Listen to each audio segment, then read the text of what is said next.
और today's topic is compound journal entry. Compound journal entry क्या होती है?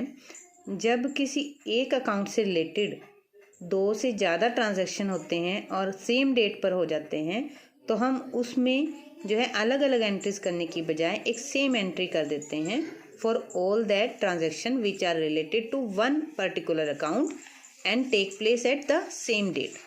On the same date it takes place means एक same date पर दो से ज़्यादा ट्रांजैक्शन होते हैं और एक पर्टिकुलर अकाउंट से रिलेटेड होते हैं, तब हम जो एंट्री एक कंबाइंड एंट्री करते हैं उसको बोलते हैं compound journal entry. Like for example, April 20 को रेंट पे किया 2000 रुपीज़ और अप्रैल 20 को ही हमने सैलरी भी दी है ₹10,000। we can take rent paid 20,000, okay, because 2,000 is very less amount. Then same date, more than one transaction, okay. और क्या है?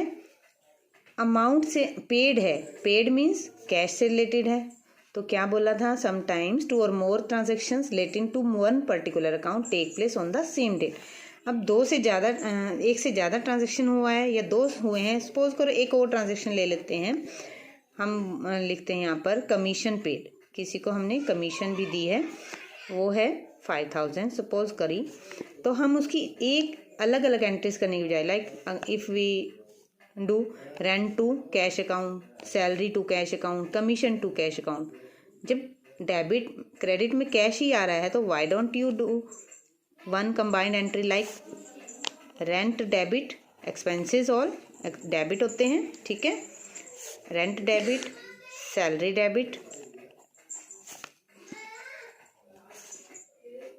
कमीशन डेबिट, अगर दी है तो डेबिट खर्चा है और ली है तो इनकम है।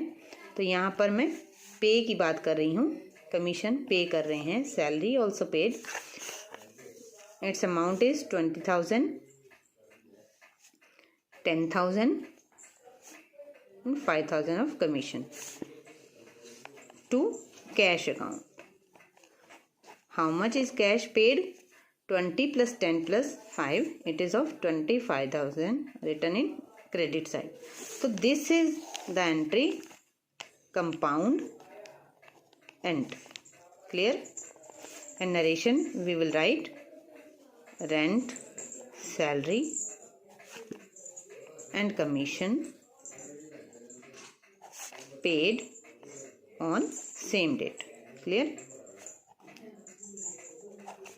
इसी तरह का एक एग्जाम्पल और ले लेते हैं।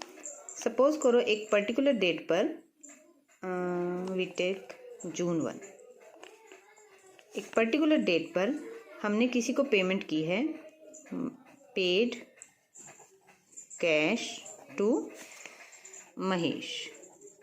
महेश को पेमेंट की है 9600 और हमने उसको 10,000 देने थे और डिस्काउंट हमने रिसीव की है, मतलब फुल सेटलमेंट में हमने उसको 9600 दे दिए हैं और इट में डिस्काउंट हमने रिसीव की है 400।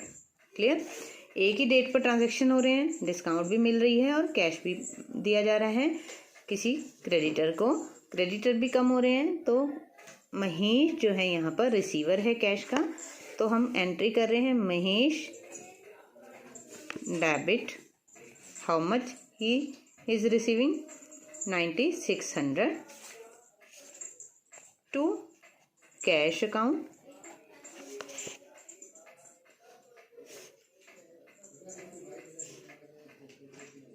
सॉरी महेश डेबिट, महेश जो था 10,000 उसके देने थे, 10,000 अमाउंट उसका कम हुआ है और टू कैश अकाउंट 9600, कैश आपके पास से गया है 9600 और डिस्काउंट रिसीव है, मीन्स ये इनकम है, तो ये क्रेडिट साइड आती है नॉमिनल अकाउंट के रूल के accordingly, debit all the expenses and losses and credit all the income and gain, it is of 400। तो हमने एक कंबाइंड जर्नल एंट्री कर दी है which is called compound entry. Clear? One more example is here. We can take April 30 का transaction है, suppose करो, received interest 500. April 30 same date पर another transaction is received commission ₹2000. Then we will do one combined entry for both the incomes because these are the incomes. मतलब particular एक account से related है, income से related है, nominal account से related है, receive हो रहा है तो कैश आ रहा है हमारे पास, कैश अकाउंट डेबिट हो जाएगा. ठीक है. To interest account, to commission account. Cash total आया है आपके पास 2500, इंटरेस्ट 500 एंड 2000 आपका क्या है, कमीशन है. तो ये आपकी कंपाउंड जर्नल एंट्री है. Thank you.